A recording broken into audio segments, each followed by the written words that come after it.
Good evening, नमस्कार। स्वागत है आप सभी लोगों का एक बार फिर से आपके अपने all time favourite quarterly classes the school of core academics पर।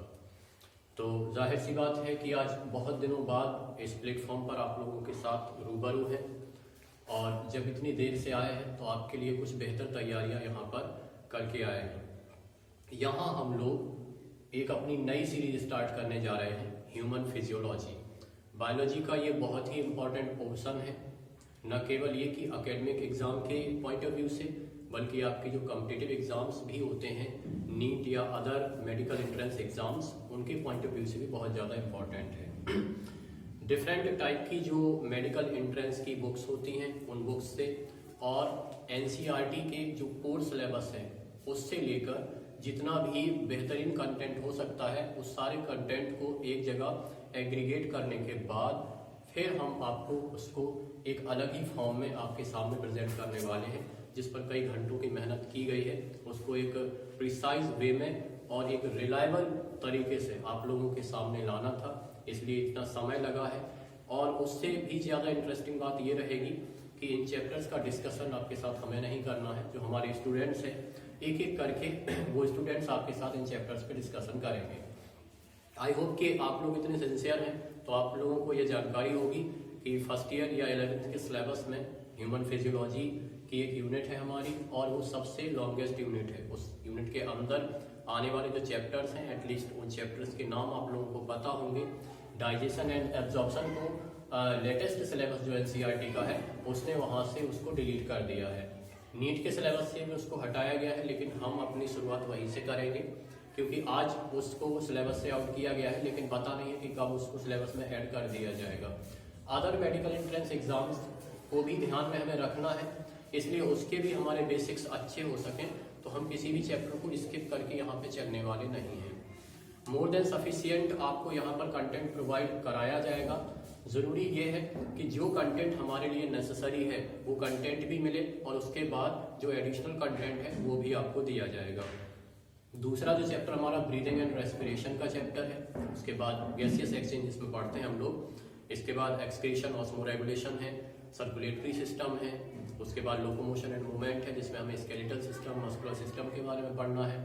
नर्वस सिस्टम का चैप्टर है जिसको न्यूरल कंट्रोल एंड कोऑर्डिनेशन के अंदर पढ़ना है। एंडोक्राइन सिस्टम है जिसको आप लोगों को पढ़ना है केमिकल कंट्रोल एंड कोऑर्डिनेशन के अंदर। इसके अलावा सेंस ऑर्गन्स में हमें आई और ईयर को डिस्कस करना है। तो ये तो बात होती है हमारे नीट या एनसीईआरटी के कोर सिलेबस को लेकर। इसके अंदर कौन कौन से कंटेंट रहेंगे उनको आपके साथ बहुत ही थॉरोली डिस्कस किया जाएगा। और ये बहुत ज़्यादा इम्पोर्टेंट है क्योंकि मेडिकल साइंस की स्टडी करने के लिए आप ये जानिए कि आपको ह्यूमन फिजियोलॉजी और ह्यूमन एनाटॉमी की जितनी ज़्यादा से ज़्यादा पहले से नॉलेज रहेगी उतना आगे के लिए आपके लिए आसानी हो जाएगी। और किसी भी साइंटिफिक सब्जेक्ट हो या कोई अदर सब्जेक्ट हो उसकी अपनी एक टर्मिनोलॉजी होती है। जब आप उस टर्मिनोलॉजी के साथ फैमिलियर हो जाते हैं तो आपके लिए उस सब्जेक्ट को समझना आसान हो जाता है। तो फिजियोलॉजी के पोर्शन में तो मैक्सिमम मेडिकल टर्म्स का ही यूज़ किया जाता है और पढ़ते हुए आपको एक बार मेडिसिन टाइप की फीलिंग्स भी आने लगती हैं जब आप उसे बहुत ही डीप में जाकर स्टडी करने की कोशिश करते हैं। तो हमारी आप लोगों से ये आज बहुत दिनों बाद भेंट हुई है और इसके बाद व्यक्तिगत रूप से हमारी भेंट आपसे दोबारा जब होगी वो भी लंबे अरसे के बाद ही होगी। इस दौरान हमारे स्टूडेंट्स आपके साथ रहेंगे और एक एक करके हर चैप्टर के जो टॉपिक हैं एनसीईआरटी या नीट के सिलेबस के वो आपके साथ डिस्कस करेंगे। उनसे रिलेटेड कोई भी इंफॉर्मेशन, कोई भी डाउट्स आप लोगों के अगर रहते हैं, कोई फीडबैक आप रहते हैं तो आप अलग से उन्हें ग्रुप पे पोस्ट कर सकते हैं। उनका जो अगले वीडियो हम लोग लेकर आएंगे तो उन पर आप लोगों के साथ डिस्कस करेंगे, लेकिन उम्मीद रखेंगे कि आप लोग सारे वीडियोस को बहुत सिंसियरिटी के साथ पहले वॉच करेंगे, उसके बाद फिर अपना फीडबैक देंगे। तो वो फीडबैक आपके लिए भी बेहतर होगा, हमारे लिए भी बेहतर होगा। हम भी उस पर आगे इम्प्रूवमेंट करके आपके लिए और अच्छी सामग्री लेकर आ सकेंगे। तो उम्मीद करते हैं कि आप सभी लोग बच्चों का प्रोत्साहन करने के लिए, अपने साथियों का प्रोत्साहन करने के लिए इन सभी वीडियोस को बहुत ध्यान के साथ और एक सिक्वेंशियल वे में देखने की कोशिश करेंगे। थैंक यू, धन्यवाद। Good evening everyone.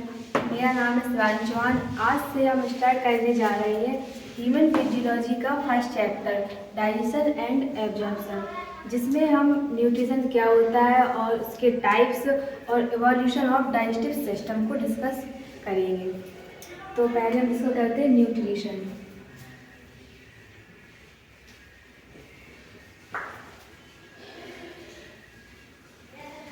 न्यूट्रिशन उन सभी प्रक्रियाओं का योग जिनके द्वारा बॉडी उन सब्सटेंस को ऑब्टेन करती है जो बॉडी की ग्रोथ और मेंटेन के लिए एसेंशियल होते हैं, उसे न्यूट्रिशन कहते हैं। अगर टाइप्स ऑफ न्यूट्रिशन,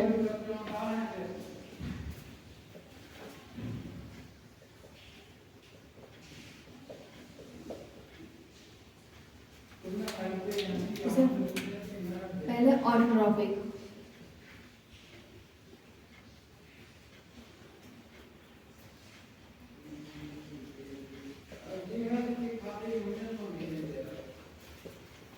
ऑटोट्रॉपिक जो स्वयं फूड सिंथेसाइज कर सकते हैं उन्हें ऑटोट्रॉपिक कहते हैं। फिर है हेटरोट्रॉपिक।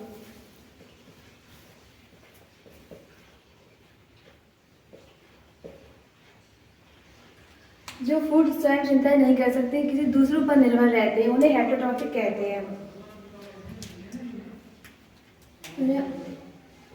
होलोजॉइक जो एनिमल लाइक होते हैं, जो कॉम्प्लेक्स फूड को लेते हैं फिर उसका डाइजेशन करते हैं।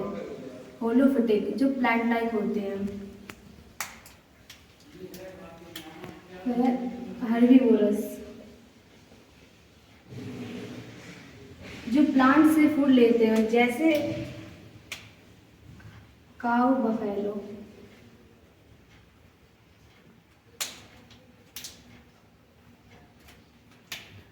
कार्निवोरस जो एनिमल से फूड लेते हो, जैसे टाइगर और लायन।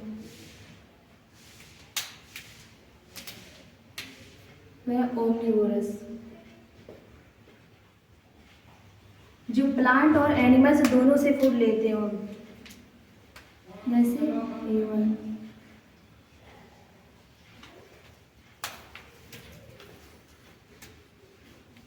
फिर पैरासिटिक जो किसी दूसरे एनिमल से फूड लेते हो, जैसे टीनिया सोलियम।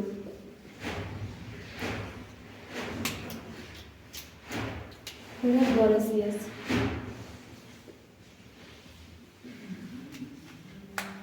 जो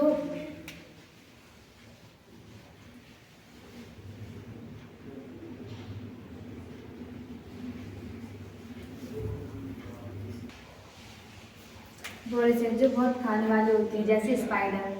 फिर इंसेक्टिवोरस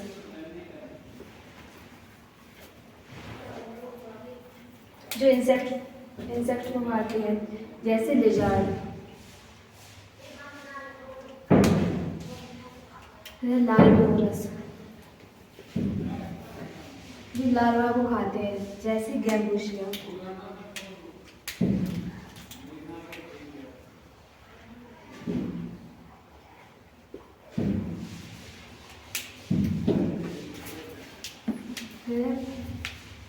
सैंगिवोरस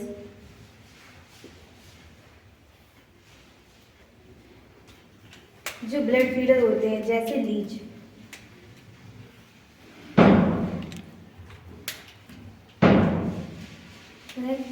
कैनाइमल्स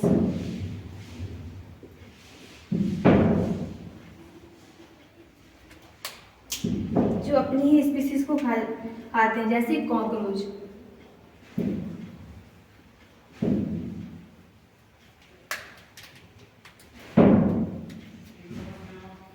फ्रूगिवोरस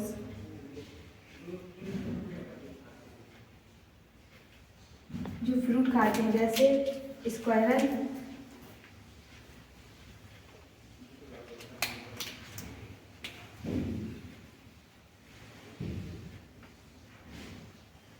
और पैरट।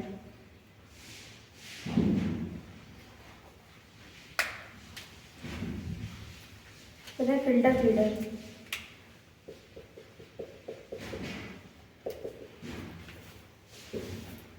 जो मैक्रो फूड पार्टिकल को रिजेक्ट करते हैं और माइक्रो फूड पार्टिकल को लेते हैं, जैसे पैरामीशियम,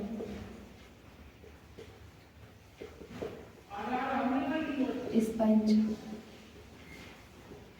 भेल,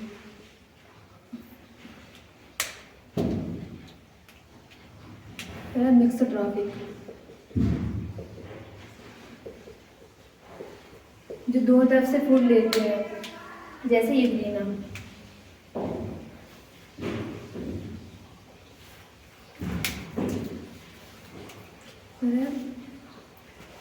डेट्रेटस फीडर,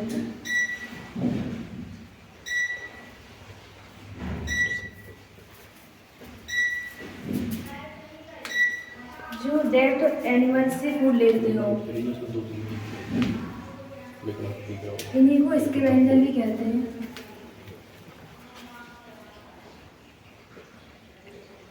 जो डेड एनिमल से फूड लेते हैं, जैसे वल्चर, काइट,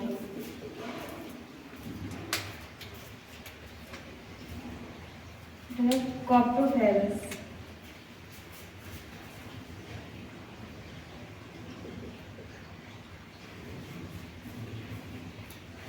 ऐसी को सीडोरुमिनेशन भी कहते हैं।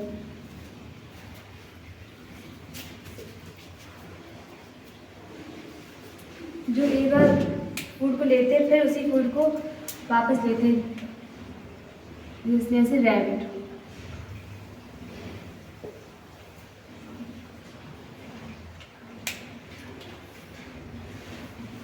अब है न्यूट्रिएंट्स।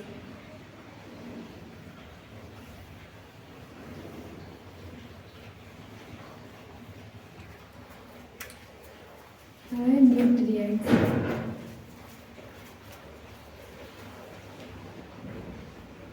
न्यूट्रिएंट्स दो प्रकार से होते हैं, मैक्रोन्यूट्रिएंट्स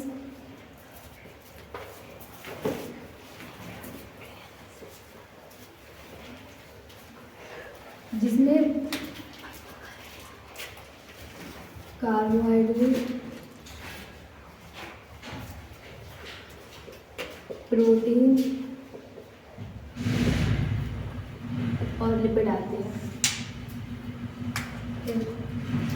दूसरा है माइक्रो न्यूट्रिएंट्स,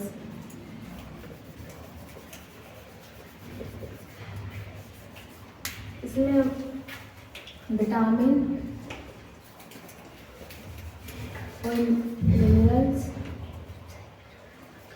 और वाटर आते हैं। तो हम पहले बात करते हैं मैक्रोन्यूट्रिएंट्स, जिसमें हम कार्बोहाइड्रेट डिस्कस करते हैं।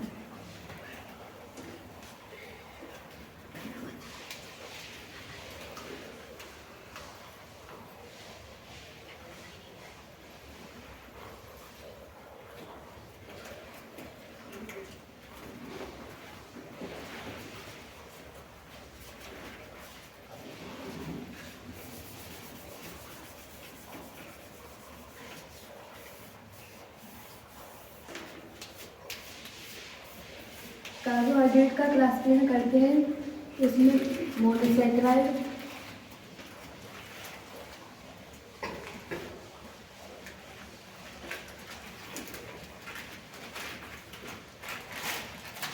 ऑलिगोसैकेराइड,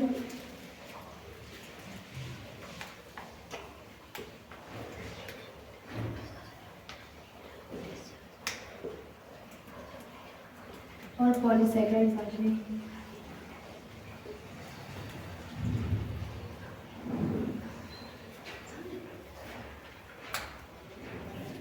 मोनोसैकेराइड में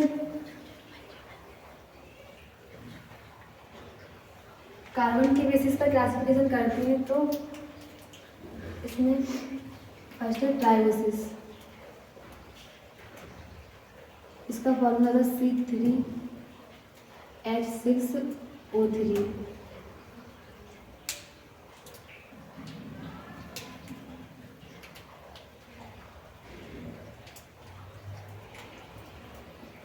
इसमें ग्लिसरॉल्डिहाइड,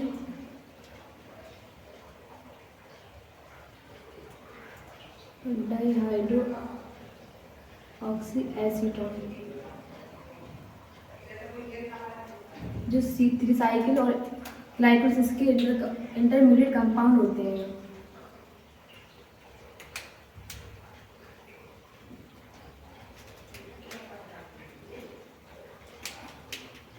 सेकेंड है टेट्रोसिस, इसका फॉर्मूला C4H8O4।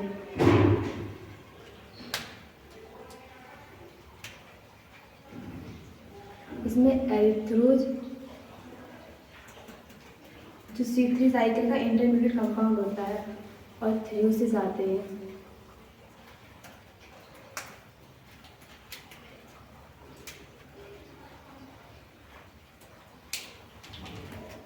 पेंटोसिस, इसका फॉर्मूला C5H10O5। इसमें डीऑक्सीराइबोज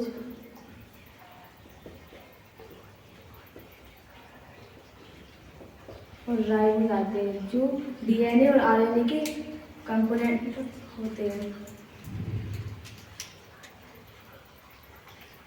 फिर है हेक्सोसिस, इसका फॉर्मूला C6H12O6। इसमें ग्लूकोज फ्रक्टोज आते हैं।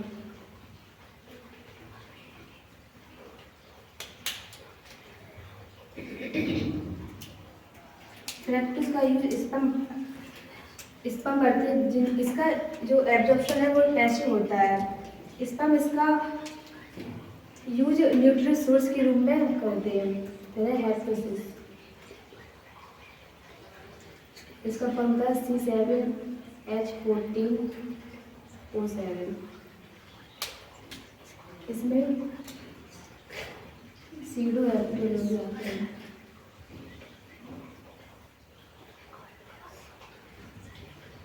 जो C3 साइकिल के इंटरमीडिएट कंपाउंड होते हैं। अब है ओलिगोसैकेराइड, जिसमें फर्स्ट है डाइसैकेराइड।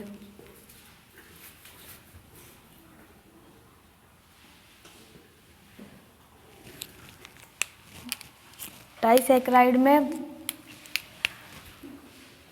फर्स्ट है माल्टोज, इसे माल्ट शुगर भी कहते हैं।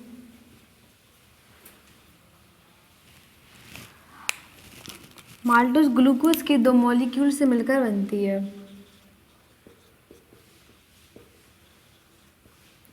इसीलिए इसे होमोडाइसैकेराइड कहते हैं।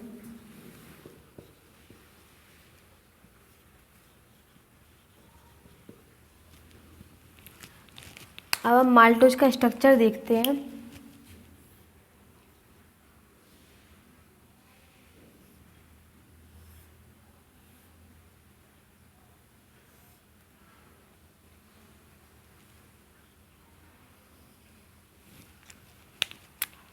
जिसमें ग्लूकोज के 2 मॉलिक्यूल होते हैं।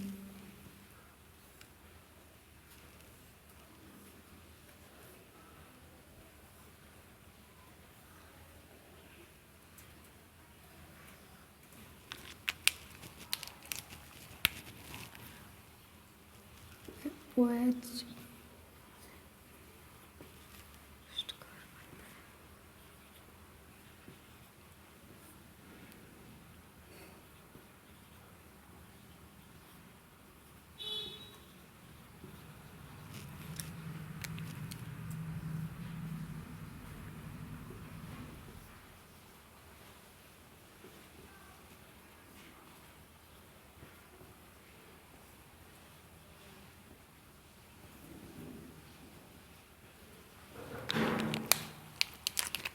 ये है अल्फ़ा ग्लूकोज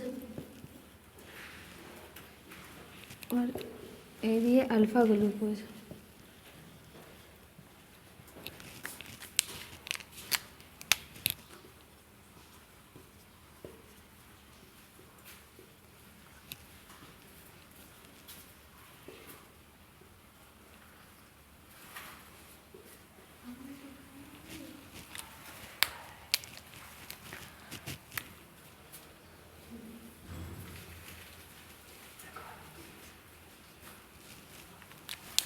अब ग्लूकोज एक ग्लूकोज मॉलिक्यूल के OH ग्रुप और दूसरे ग्लूकोज मॉलिक्यूल के OH ग्रुप निकल जाता है।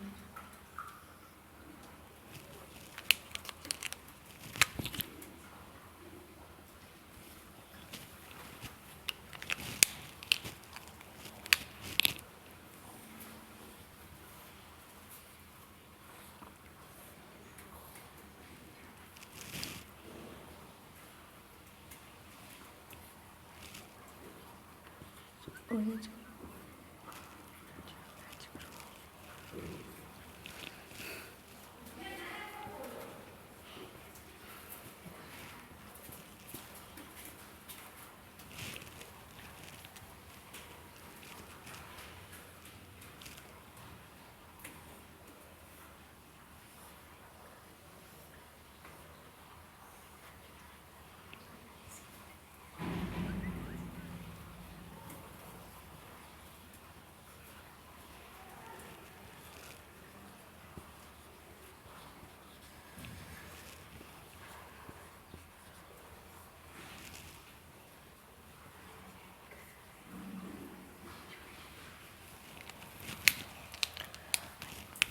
इनके बीच जो α1,4 ग्लाइकोसिडिक बॉन्ड बनता है।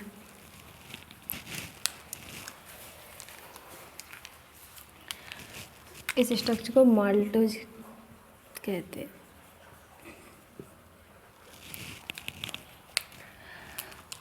अब नेक्स्ट है लैक्टोज। इसे मिल्क शुगर भी कहते हैं।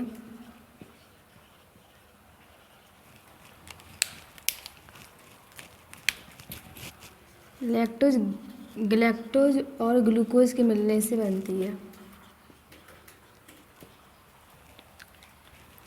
इसीलिए इसे हेटेरोडाइसैकाराइड कहते हैं।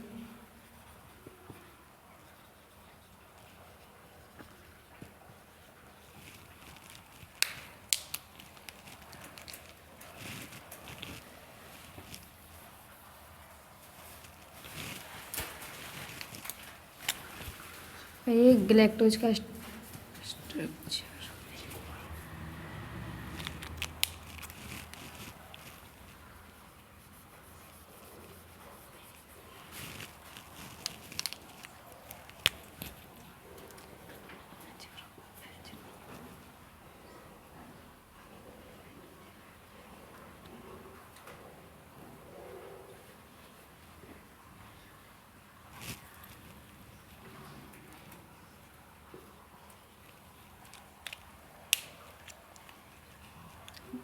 गैलेक्टोज के कार्बन 1 से H ग्रुप और ग्लूकोज के कार्बन 4 से OH ग्रुप निकल जाता है।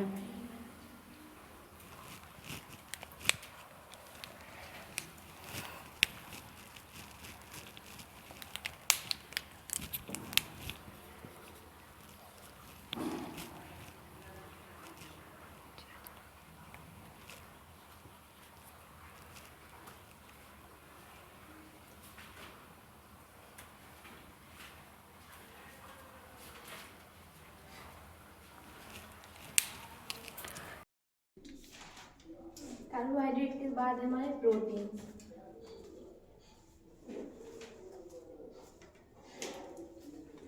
टर्म प्रोटीन्स वर्जिलियस और मुल्लर ने दिया था।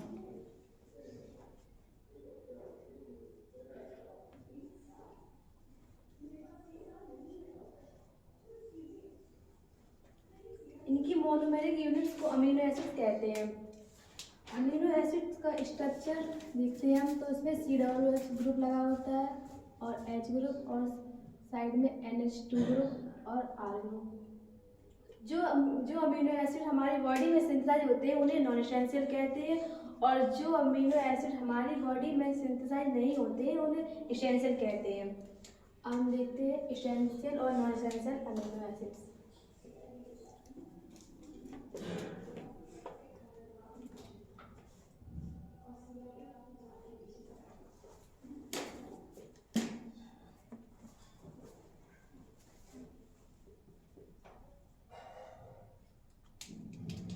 नॉन इसेंशियल में हमारे glycine,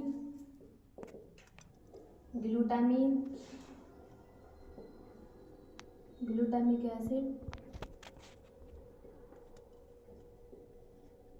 alanine, asparagine, aspartic acid, cysteine, proline, tyrosine और सेरिन आते हैं। और इसेंशियल अमीनो एसिड में हमारे tryptophan, threonine, methionine, valine, lysine, leucine, isoleucine और फेनिलएलानिन आते हैं।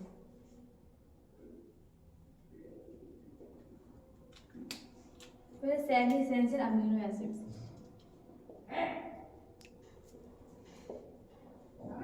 इसमें हमारे दो आते हैं, आर्जिनिन और हिस्टिडीन।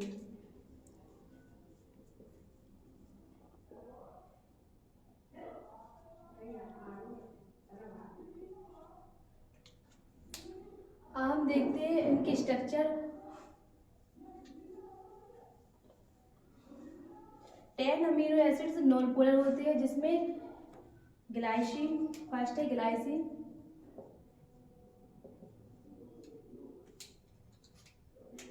इसका स्ट्रक्चर देखते हैं तो इसमें COOH, CH, NH3+ और H ग्रुप लगा होता है। फिर नेक्स्ट है हमारा एलानिन,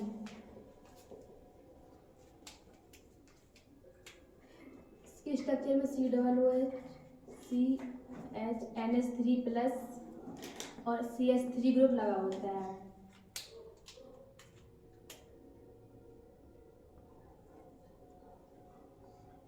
इसमें मेथाइल ग्रुप लगा होता है। फिर हमारा है वैलिन, इसमें COO, CH, NH3+, इसमें प्रोपाइल ग्रुप लगा होता है।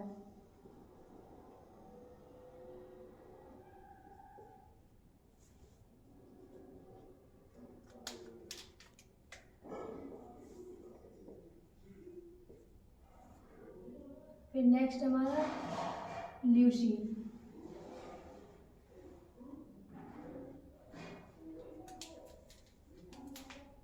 इसमें COO, CH, NH3+, इसमें ब्यूटाइल ग्रुप लगा होता है।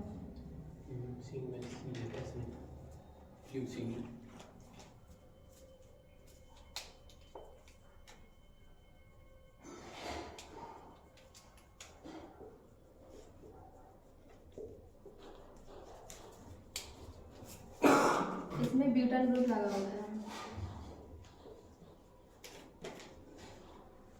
फिर नेक्स्ट है आइसोल्यूसिन,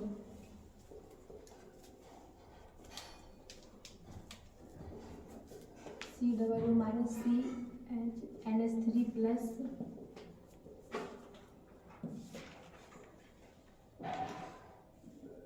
इसमें आइसोब्यूटाइल ग्रुप लगा होता है।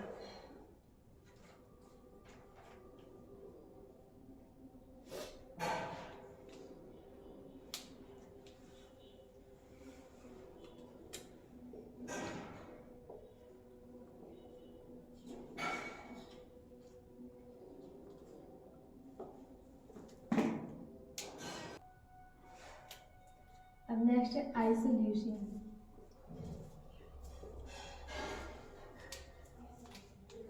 इसमें COO- CH, NH3+, CH3, CH2, CH3, इसमें आइसोब्यूटाइल ग्रुप लगा होता है।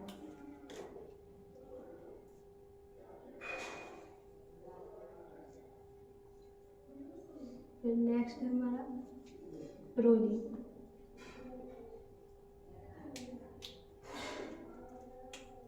इसमें CO minus CH NH3 plus CH2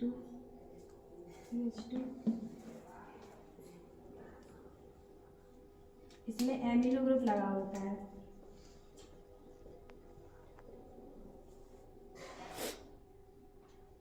अब नेक्स्ट है हमारा मैथ्यूलिन।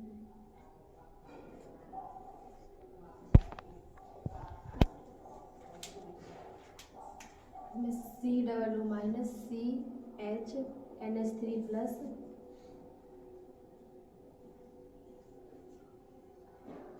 CH2 CH2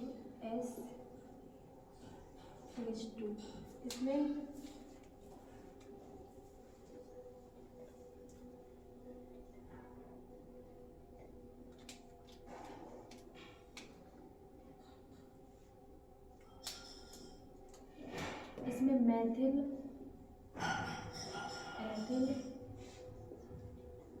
थाइल ईथर लगा होता है।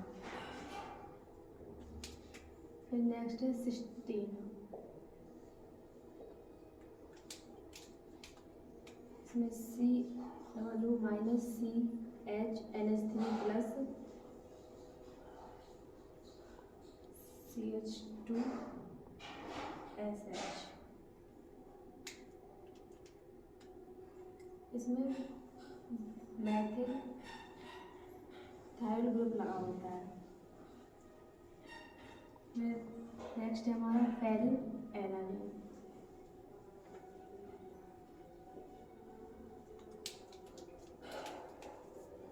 COO minus CH NH3 plus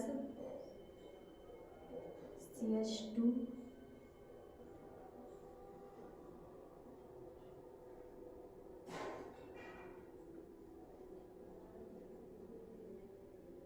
इसमें बेंजीन रिंग लगी होती है।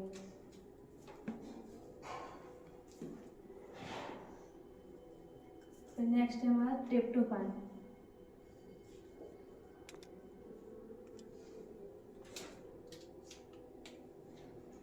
COO minus CH NH3 plus CH2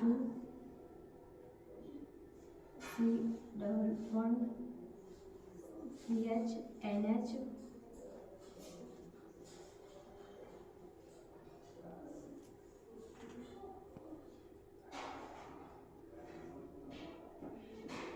इसमें इंडोल रिंग लगी होती है।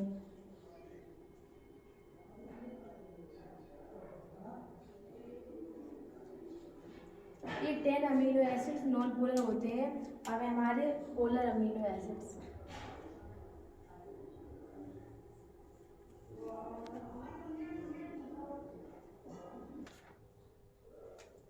अब हमारे पोलर अमीनो एसिड जिसमें फर्स्ट है serine.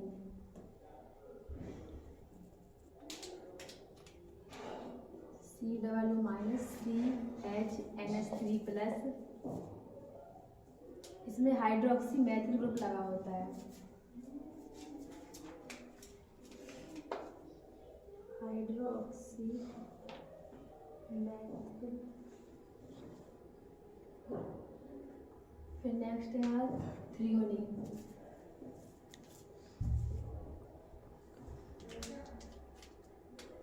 COO minus CH NH3 plus COH CH3 इसमें एथेनॉल ग्रुप लगा होता है।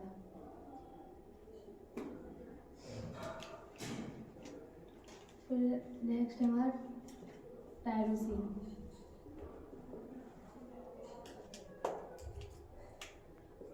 COO minus CH NH3 plus CH2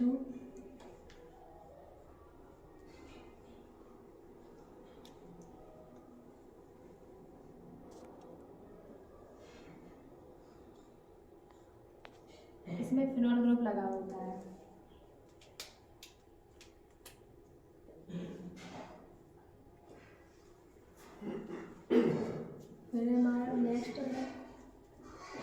एस्पेराजीन,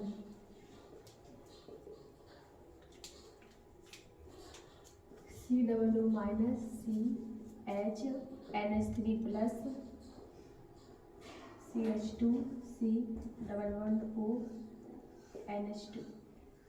इसमें एमाइड ग्रुप लगा होता है।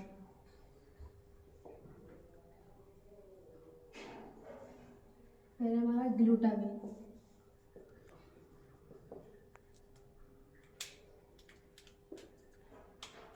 COO minus CH NH3 plus CH2 C11O NH2। इसमें भी एमाइड ग्रुप लगा होता है। ये 5 अमीनो एसिड पोलर होते हैं। अब हमारे एसिडिक अमीनो एसिड,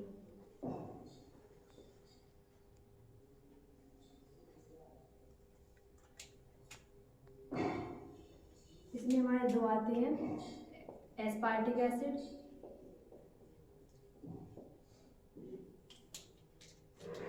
इसमें COO minus CH NH3 plus CH2 COO minus. इसमें कार्बो ऑक्सीजन ग्रुप लगा होता है।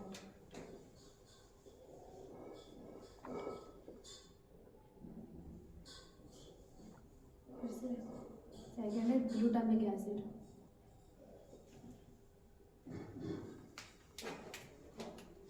इसमें COO minus CH NH3 plus CH2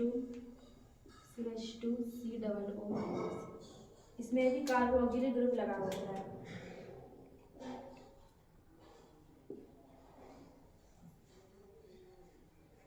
अब हमारे basic amino acid,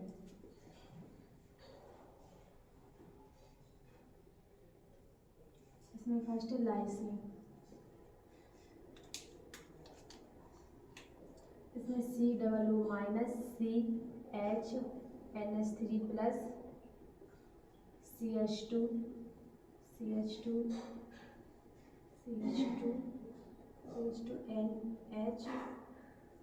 NH2।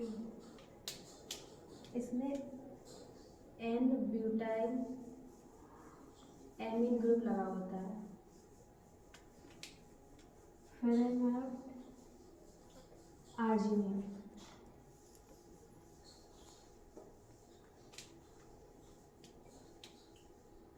COO minus CH NH3 plus CH2 NH C11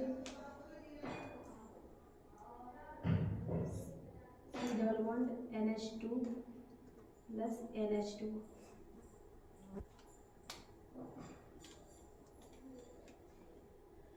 इसमें guanine Dino group लगा होता है।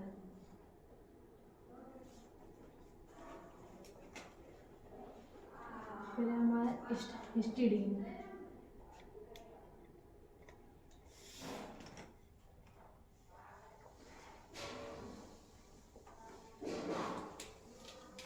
इसमें COO minus CH NH3 plus CH2 C11 CH NH।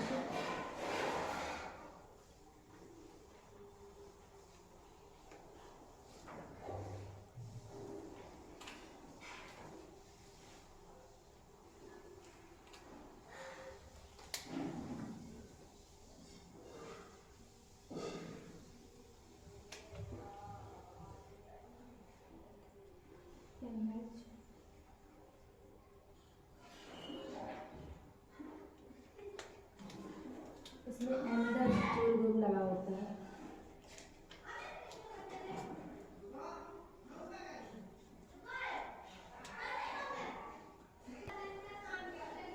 और functions of amino acids. Amino acids proteins के monomeric units होते हैं और कुछ अमीनो एसिड एंटीबायोटिक्स का सिंथेसाइज करते हैं और ट्रिप्टोफैन जो ऑक्सिन और सेरोटोनिन मेलाटोनिन की डेरिवेटिव्स होते हैं, और टायरोसिन, थायरोक्सिन और एपिनेफ्रिन डोपामिन के डेरिवेटिव्स होते हैं। एलनिन से विटामिन B3 बनता है, और सबसे सिंपलेक्स अमीनो एसिड ग्लाइसिन होता है, और कॉम्प्लेक्स अमीनो एसिड ट्रिप्टोफैन होता है। अब हमारे प्रोटीन्स के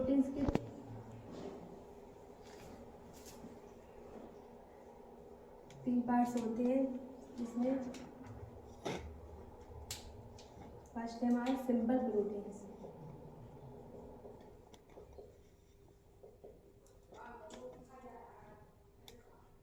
इनमें फंक्शनल और स्ट्रक्चरल प्रोटीन्स के साथ कुछ अमीनो एसिड्स ग्रुप्स कंबाइंड करते हैं, इसलिए इन्हें सिंपल प्रोटीन्स कहते हैं। इनमें ग्लोब्यूलिन,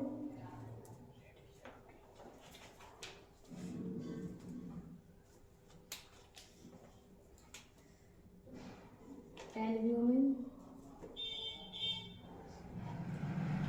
और हिस्टोन्स आते हैं।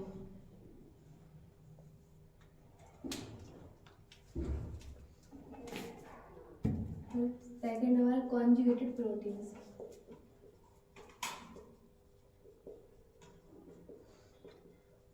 इनमें प्रोटीन्स के साथ कुछ नॉन अमीनो एसिड्स कंपोनेंट्स भी होते हैं, इसलिए इन्हें कॉन्जुगेटेड और इनके नॉन अमीनो एसिड कंपोनेंट्स को प्रोस्टेटिक ग्रुप कहते हैं। प्रोस्टेटिक ग्रुप के बेसिस पर इन्हें 8 स्टेप में डिवाइड किया गया है।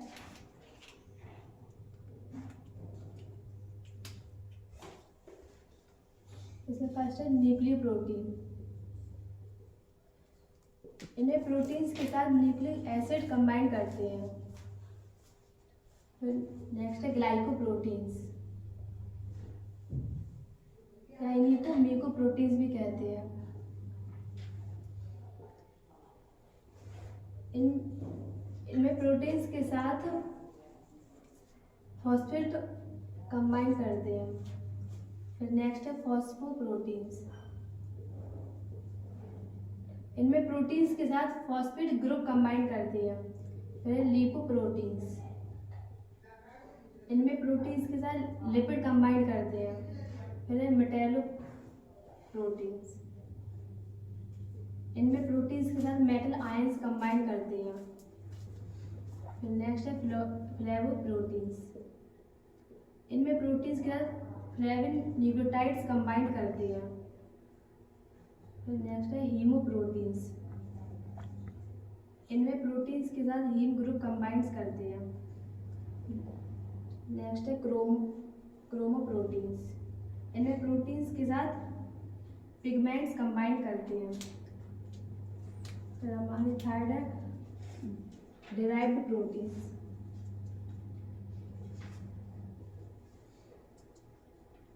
डाइजेशन की प्रोसेस में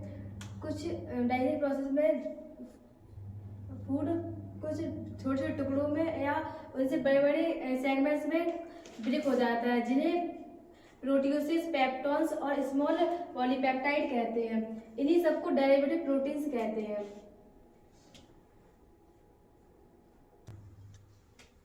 अब नेक्स्ट है हमारा लिपिड।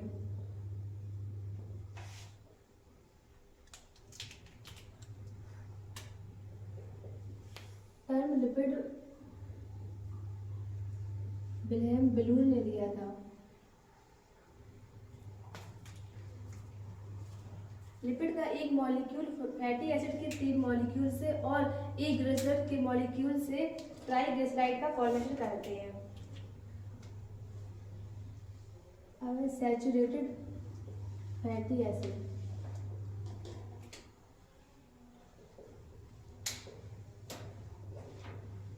और अनसैचुरेटेड फैटी एसिड।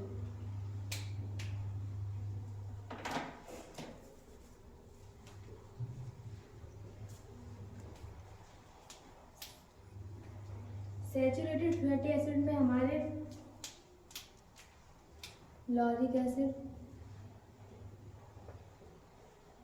इसका फॉर्मूला होता है C12H24O2। नेक्स्ट हमारा माइस्टिक एसिड, इसका फॉर्मूला होता है C14H28O2।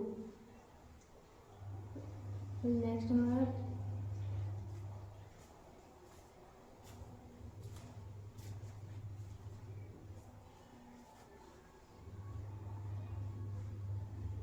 पामिटोलिक एसिड,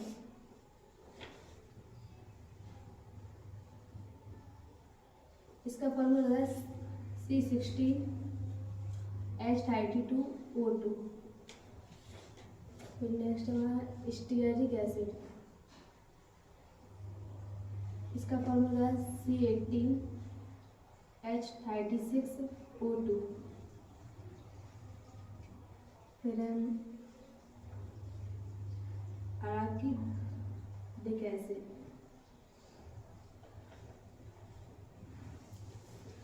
इसका फॉर्मूला होता है C20H14O2। अब हमारे अनसैचुरेटेड फैटी एसिड, इसमें है पामिटोलिक एसिड, इसका फॉर्मूला होता है C60H30O2। फिर हमारा ओलिक एसिड, इसका फॉर्मूला होता है C18H34O2। फिर हमारा लिनोलेक एसिड, इसका फॉर्मूला होता है C18H32O2। फिर नेक्स्ट हमारा लिनोलेनिक एसिड, इसका फॉर्मूला है C18H13O2। फिर हमारा अराकिडोनिक एसिड, इसका फॉर्मूला होता है C20H32O2। अब है ट्राइग्लिसराइड का स्ट्रक्चर। अब है ग्लिसरॉल का स्ट्रक्चर, HCCH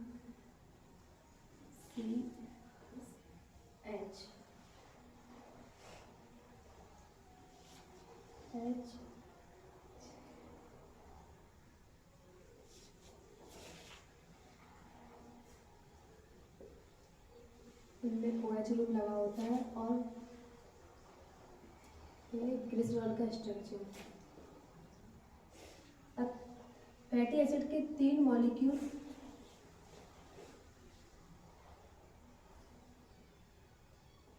ग्लिसरॉल के साथ कंबाइन करते हैं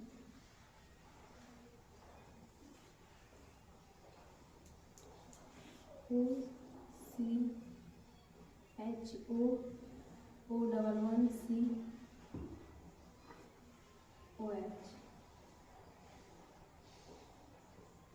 CH2 7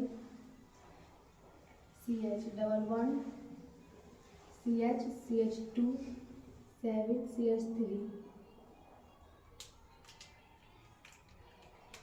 ये ओलिक एसिड का फॉर्मूला होता है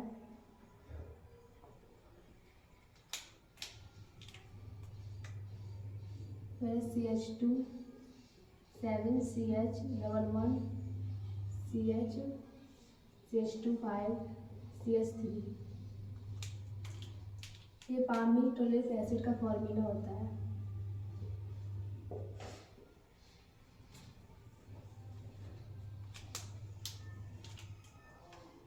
ये दोनों अनसैचुरेट होते हैं। अब है CH2 7 CH3। ये स्टीयरिक एसिड का फॉर्मूला होता है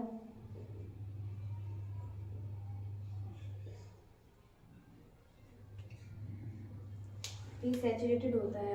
अब ग्लिसरॉल के साथ फैटी एसिड के 3 मॉलिक्यूल मिलकर ग्लिसरॉल का H और फैटी एसिड के OH ग्रुप से H2 निकल जाते हैं।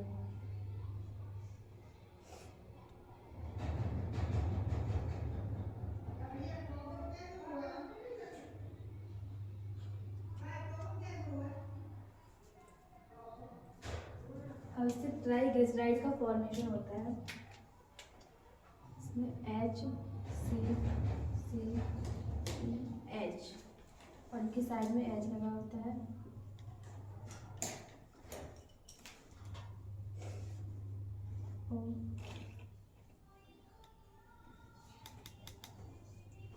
C double bond O, C double bond O, C double bond O, CH2 7, CH double bond, CH2 7, CH3, CH2 7, CH double bond, CH2 5, CH3, CH2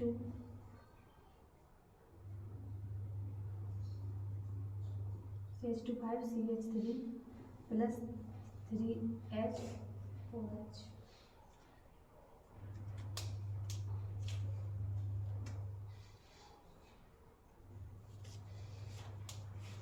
अब इससे triglyceride का formation हो जाता है।